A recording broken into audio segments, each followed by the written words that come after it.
make this serving spoon here, but I'm going to do it a bit differently because I'm going to make it out of a piece of driftwood. So it's going to have a driftwood handle. This is what I made for my mum, made out of sassafras, which is a Tasmanian timber. And I'll put a link below in the description where you can buy these stainless steel heads. They're the cheapest and probably the best in Australia.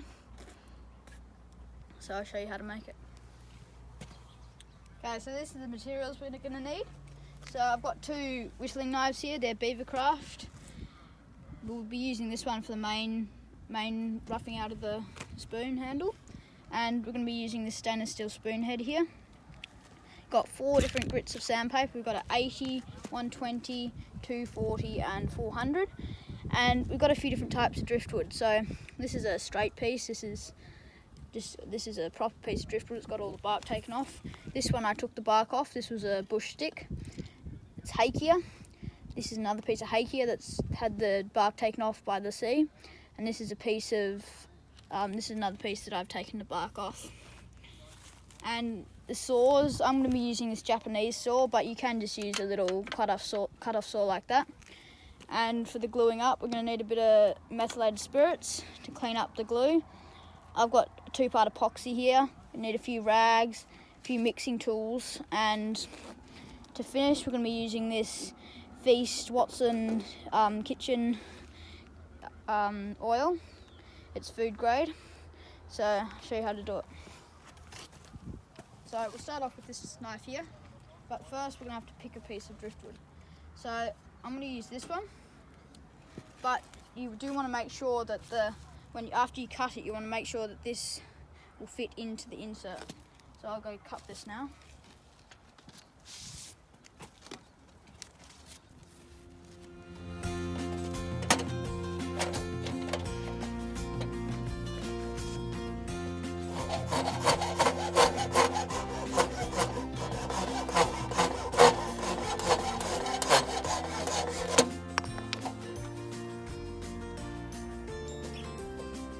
You can just feel about how long you want it.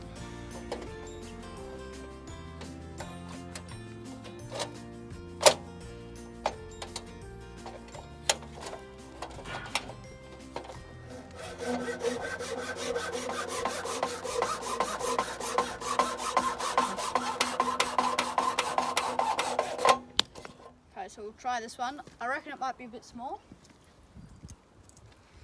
So yeah, so see here, it looks like it's going to fit in, but we've got to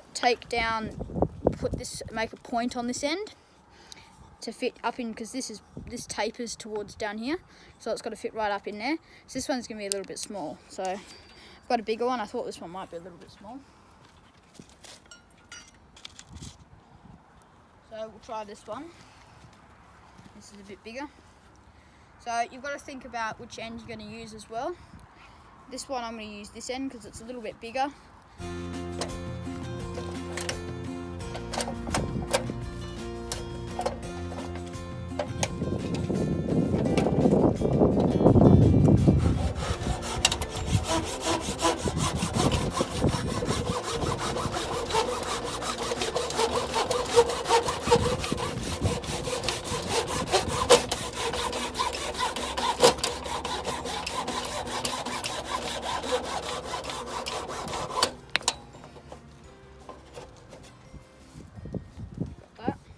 So now you want to think about the length.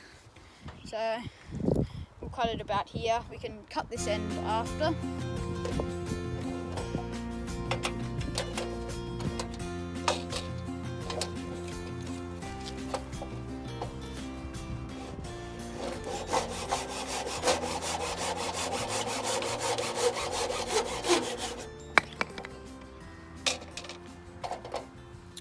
So we'll try this. So this is not going to fit in easily, so we've got to do a bit of work taking this down. But first we will get the rest of this bark off. So we just, this little knife here, it makes it a little bit easier. Take the bark off. Try not to take too big chunks out of the wood. Just get the bark. Okay, so now the real work begins. So we've got the bigger knife now. So we've got to make this. So first I'll put a point on this.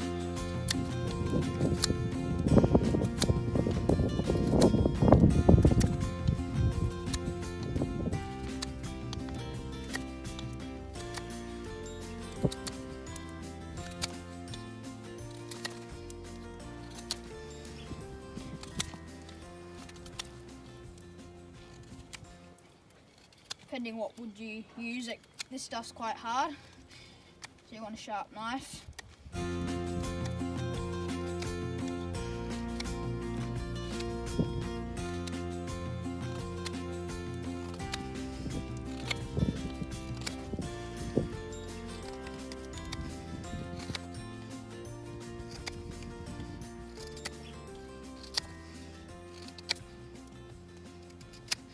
You want to try to get the angle right so it fits in right.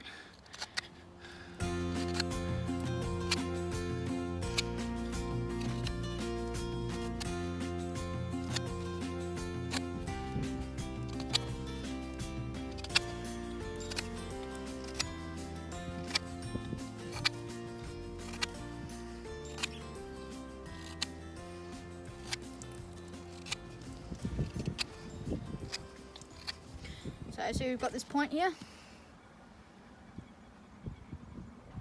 So now this, we can get a rough idea of how much we need to take this down. If we just push this into here, it's going to leave us a mark here. So as you can see, we're going to have to take that down a fair bit. So what we'll do here is just, you don't want to go too far. If you go too far up the piece, it'll be whittled where you don't want it to be, so you want all the whittling to be hidden inside the shaft here. So we'll have all that hidden, so there's a nice wood to metal finish.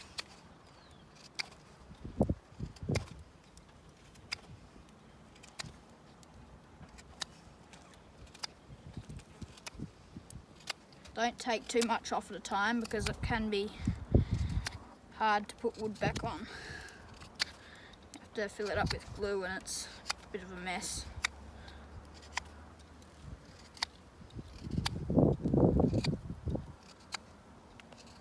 So as you can see here, there's a bit of worm where the worms have got in. They've made some little tunnels in the wood.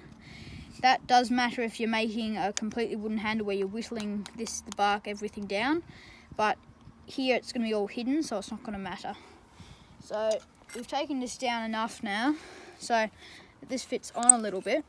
But as you can see, it's only going in that much, and we've got to go take it into here, so we've got to go in a little bit more. So I'm going to use the small knife now. We're going to make this into a bit more of a point, taking the top edge down because it's not too steep a point. I want it to be a bit longer.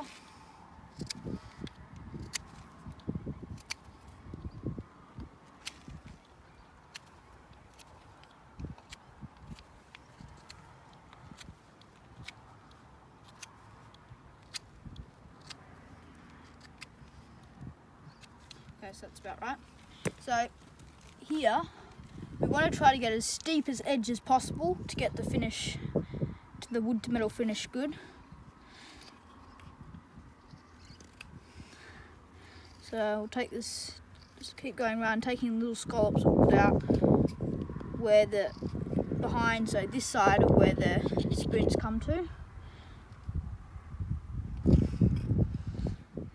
When I'm making a lot of them, I cut the top off the spoon, cut this off, and I hit the handle. So hit the handle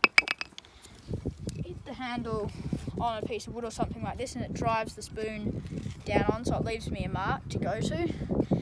But waste the spoon, but they're only $5, so this makes the work a lot quicker. But when I'm only doing a couple, I just work with the spoon. So keep checking it regularly. Just give it a twist to put a bit of pressure on it.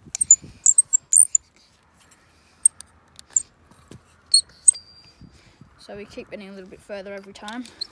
So with this size piece of wood, we're going to have quite a bit left. quite a bevel going down to the handle. Some people like that, some don't, but I'm going to be selling this, so I'm sure someone will like it. So that's going to be kind of what it's going to look like. But we haven't gone quite far enough in. It's only gone to there, so we're going to have to keep taking this back a bit more.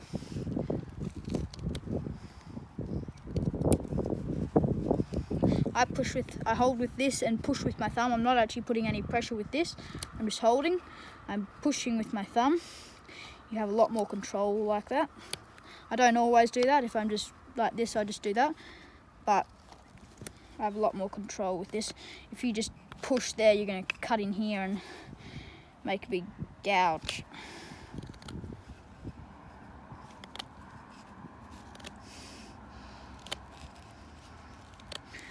I've been doing this for over 3 years now, so I did make quite a few mistakes when I first started, taking this down too far. So when this fits in, there's a big gap here when you glue it up, and you just fill it with the glue. Doesn't look very good, but yeah, it looks a lot better when you get a good wood to metal finish.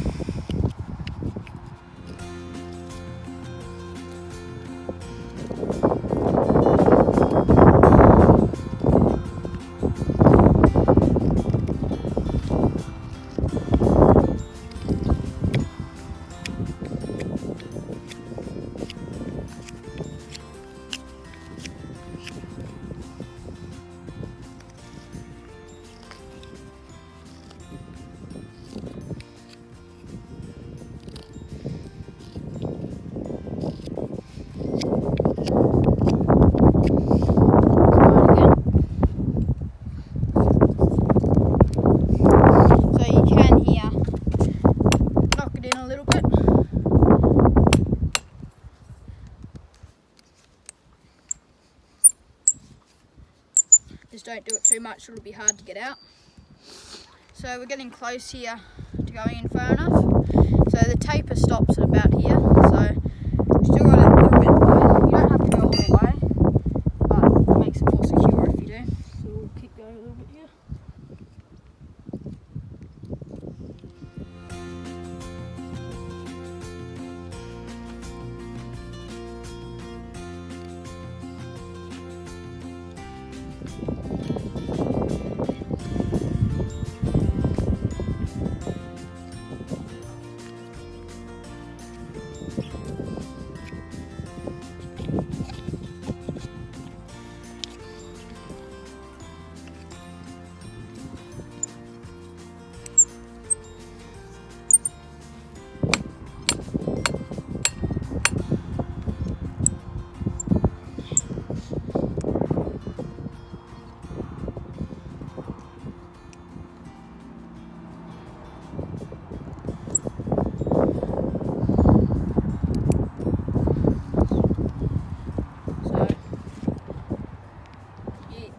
A bit too much of a transition there.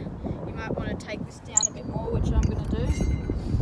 So we'll just take the edge off this.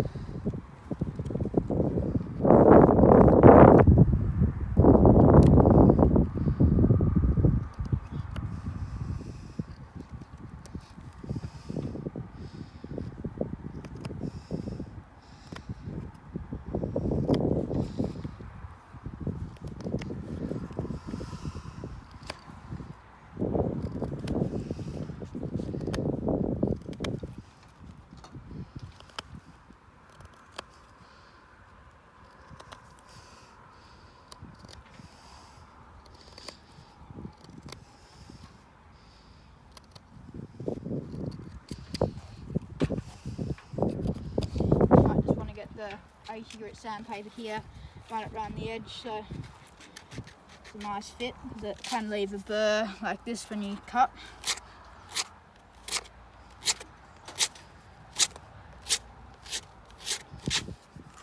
We'll try this.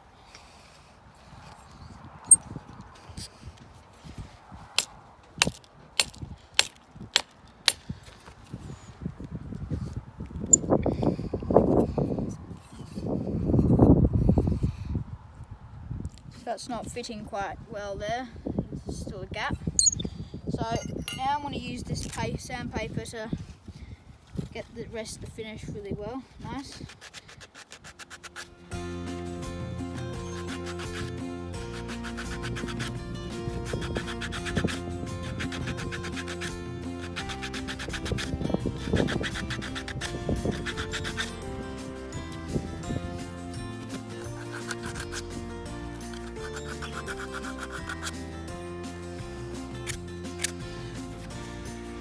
Doesn't matter too much if you take it down too much in here, it just matters the wood to metal finish here. But it still is not good to take down too much in here because it wobbles in the head and it's hard to glue up well.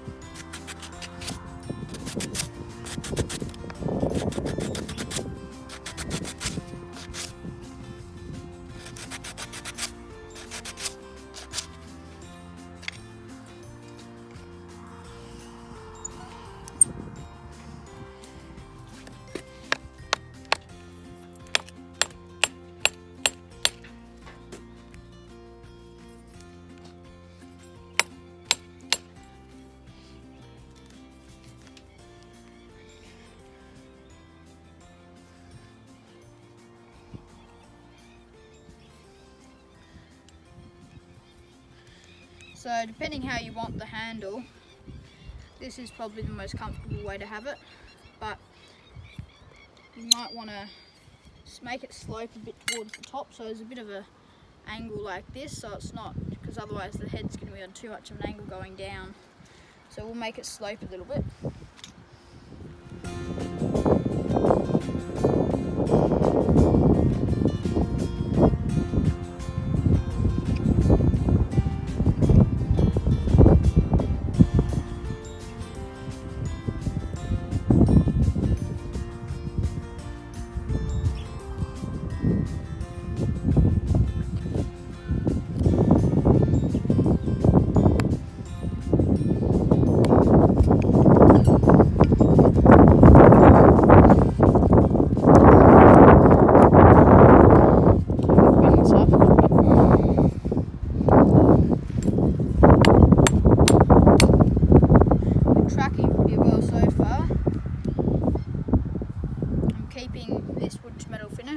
There's not a big gap there.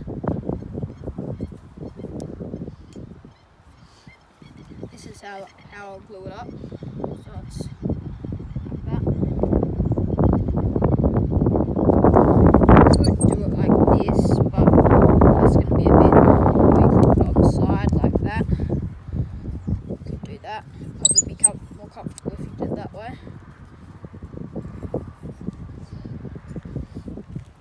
I'm pretty happy with that wood to metal finish. Just take off this edge.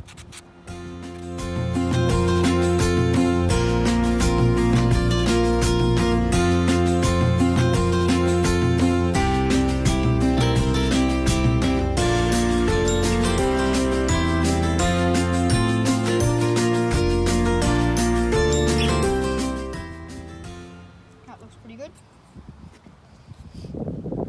So I'm happy with that. It's not quite got all the way to the back, but I've got a strong glue, so that should be better.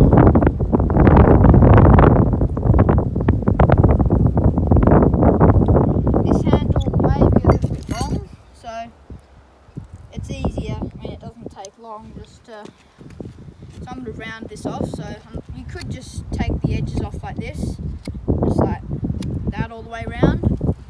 But I think it looks better with the driftwood to take it off all the way because it's a bit bigger back, especially this one.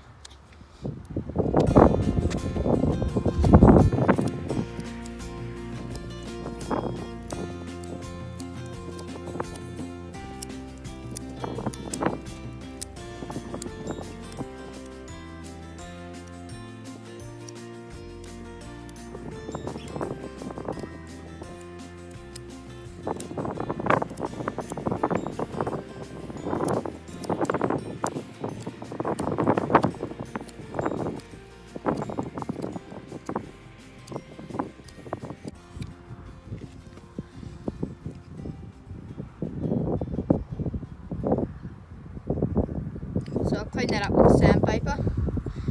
So here we've got a spot where a knot comes in. That's fine, just gives a little bit of figure to the wood. So now we're pretty much finished with the knives. So we'll start sanding away at this back here to make that nice and smooth the knife cuts out.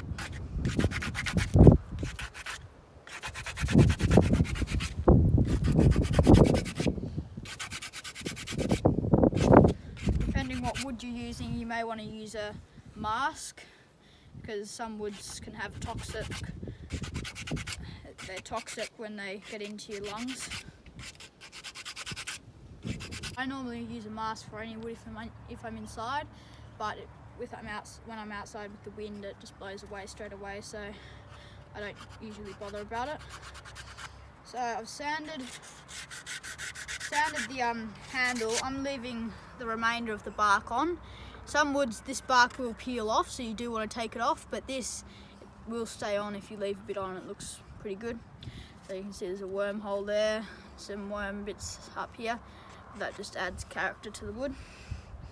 So now we've got this fitted to the head, good wood to metal finish, handle sanded down a bit. We can move to a finer sandpaper grit. So we're going to move to 120. So we will sand down this edge here, the slope going down into the handle, or up into the handle. That nice and smooth.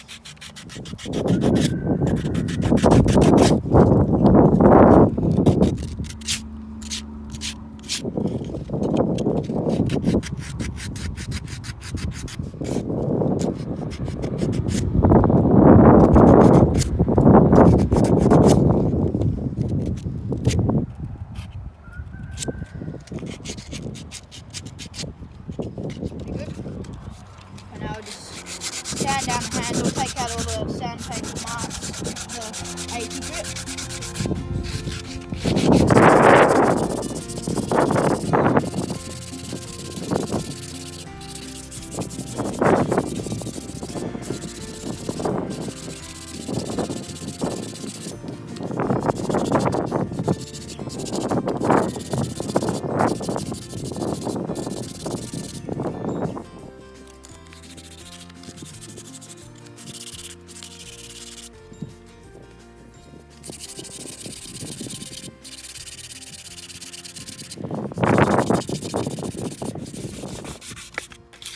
So one rule is you always sand with the grain, because if you sand across the grain, it's really hard to get the sand marks out. When you go with the grain, so the grain's running up and down if you have a piece like this, it's running up and down. So if you go across like that, it's going to put marks in that are hard to get out, but when you go up and down, it doesn't pull up the fibres as much, which makes it easy for the marks to come out. Okay, so now that we're nearly done this, so you just want to make sure that the marks from the 80 grit sandpaper aren't still in here. So this is looking pretty good. And then you want to get the back. So it doesn't matter with the back, you can go whichever way with this bit, but you don't have to go with the grain.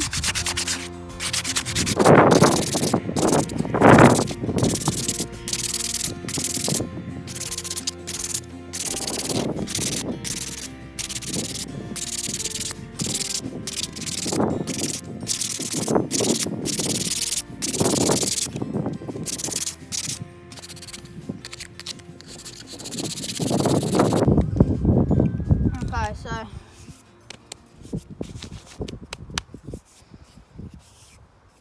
it's looking pretty good.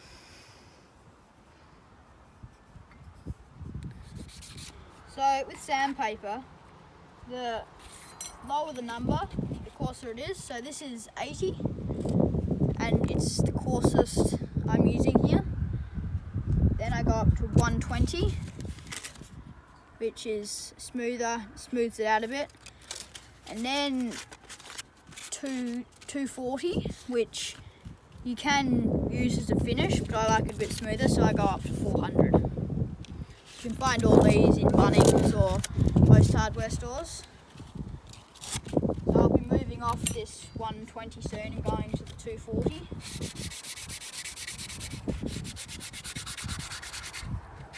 So that's pretty much it for this handle with this sandpaper. So I'm going to move to the 240 now.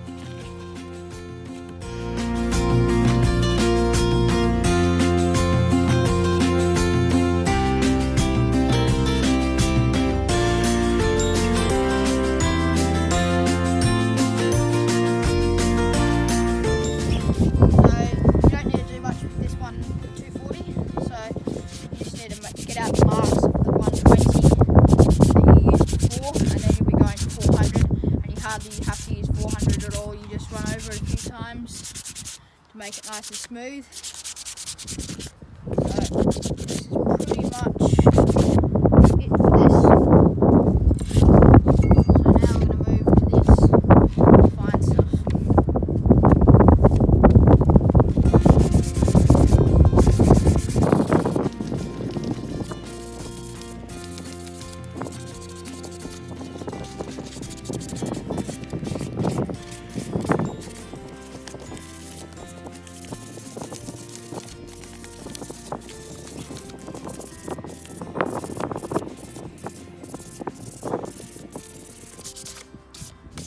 Okay, done with that one.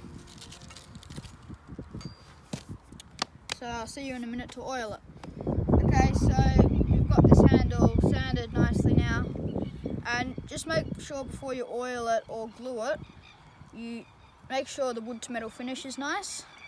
So it's like if there's a gap like that there, that's not a good wood to metal finish. You want it nice and tight all the way around when you put a little bit of pressure on it. So now we're going to oil this. So I'm using food grade tung oil. Just want a little rag.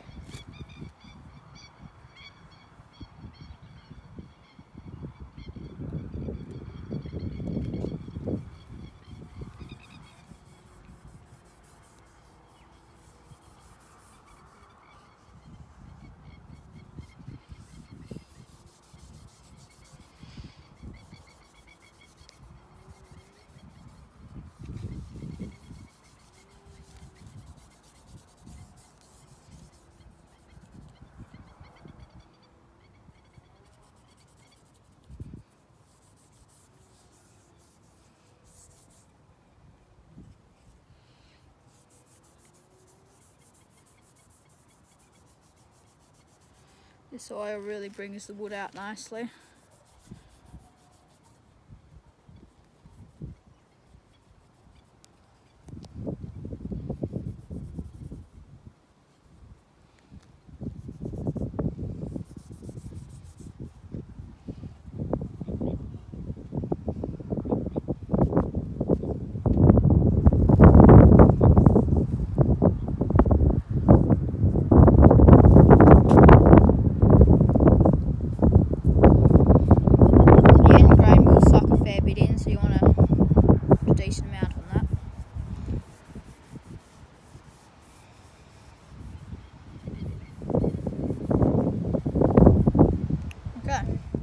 After I just oiled it, so this oil's still wet. Wait 10-15 minutes for this to dry, depending on what oil you have. You might want to wait longer, but try not to get too much on this insert here, because depending what glue you use, that may affect how the glue dries. It may not dry to the oil, so just minimise that. You want to get it here though, where it's going to be seen. But I'm pretty happy with this. So that comes up quite nicely, the knot there. So come back in 10 or 15 minutes and glue it up. Okay, now that this oil's been drying for about 20 minutes, most of it's dry, but you can just take a rag, clean one, and wipe off any excess oil.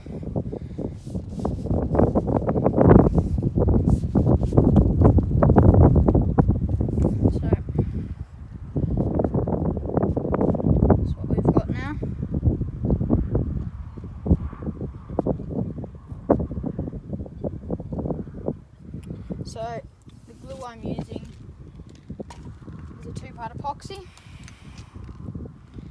And what I'll do, I've got 2 stirring sticks here and the piece I'll use to glue in.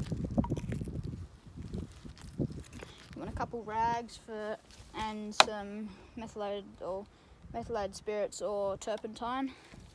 What I will do first is get this piece of sandpaper and roll it up into a ball like this, and rough up the inside of this ferrule.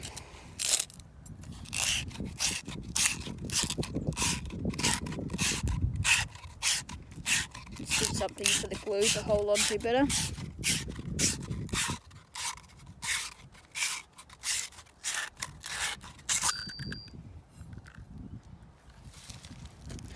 So now what we'll do is put out 2 equal parts of epoxy.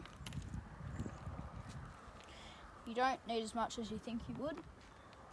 That's maximum for one item like this. So you don't want to use the 2 sticks or one server in both jars, because when they get together they react and it'll either glue the lid of the jar together or something like that.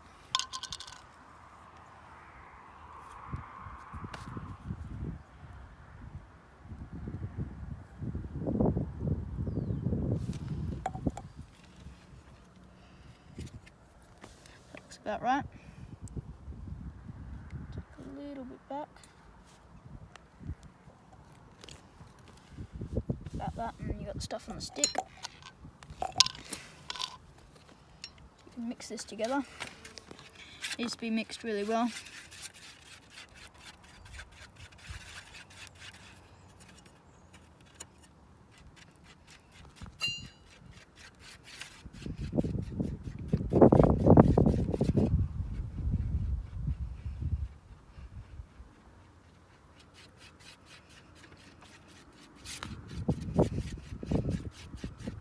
That's about right. Now you want a smaller tool like this to put it in the head.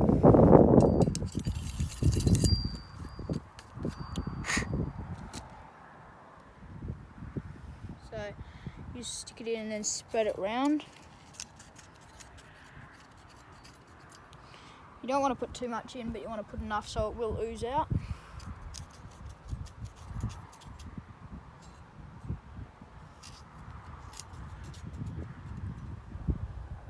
I put it on both surfaces just for maximum area for it to glue.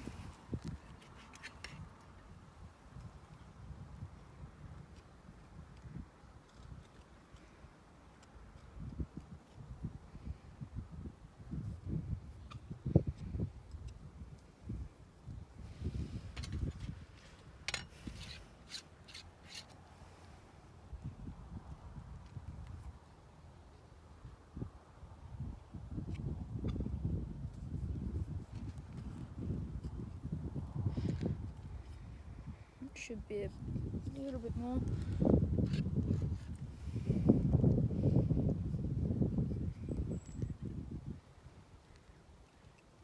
Don't worry too much if you get a little bit on the handle itself. That's what you've got the methylated spirits for. Okay, wipe a little bit of that off.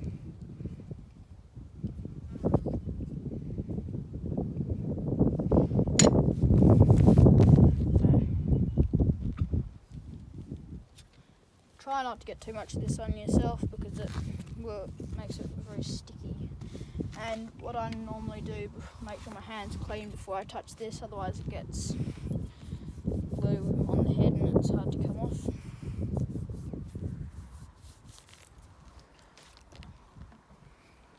So now's when you've got to position this. So often you'll get a bit of air trapped in there, so it wants to push back out, so just move it around, move it back and forth. See, now it's stopped.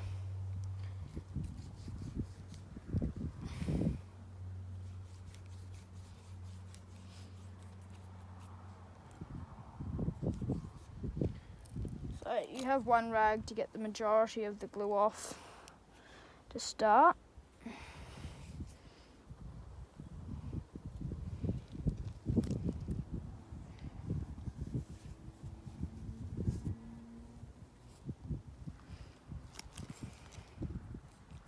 So we'll just stick this here for now, and we'll put some of this methylated spirits.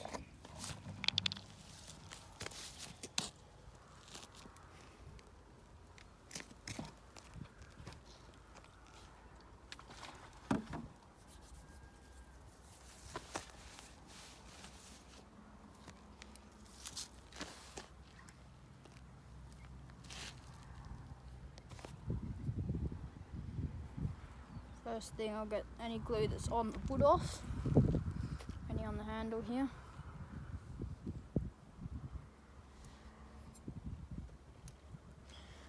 I'll just make sure this is a good seal.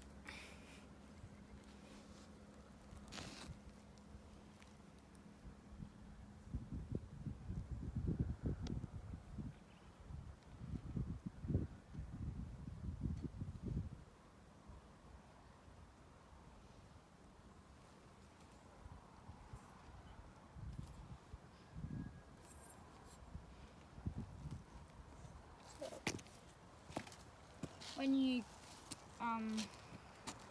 you've glued this, depending if you've got a straight piece of wood or not, you will, with this one I'm going to have, because of the shape, I'm going to have to stick this up against something and hold it there with some pressure on this side. I'm going to have to stick it in this, between these two pieces of wood to dry properly.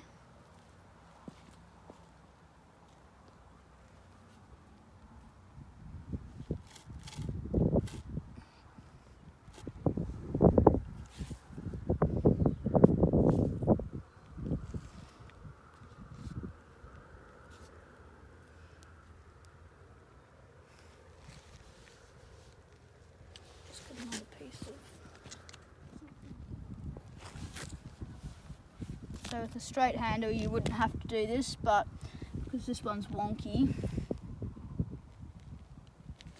you need to put something here so it glues properly.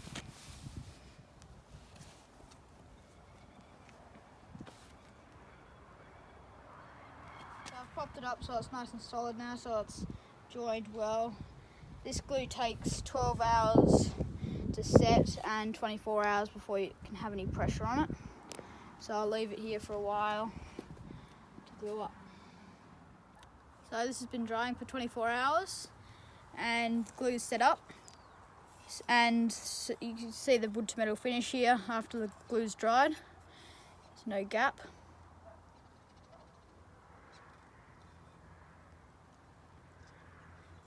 And the wormholes haven't really matted in they haven't matted because it's not been whittled. You can see them just there, and there's the one here and here, but these ones here, they're actually just knots that are not holes. Another thing that I do after it's set up the glue is I'll clean the head, because it can get a bit of glue on it and it makes it just easy to clean it off. I use this orange power, cleans it off pretty well. Put a few drops on there, just give the head a good rub.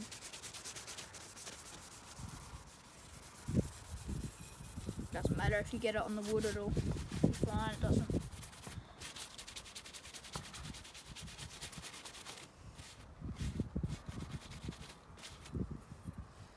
And that'll get rid of any of the glue finger marks that have got on the head.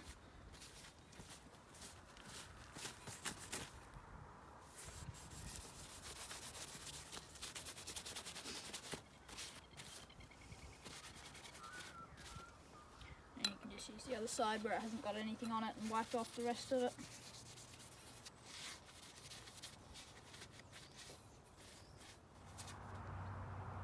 So I'm happy with this, and I'm sure the person that buys it will be too.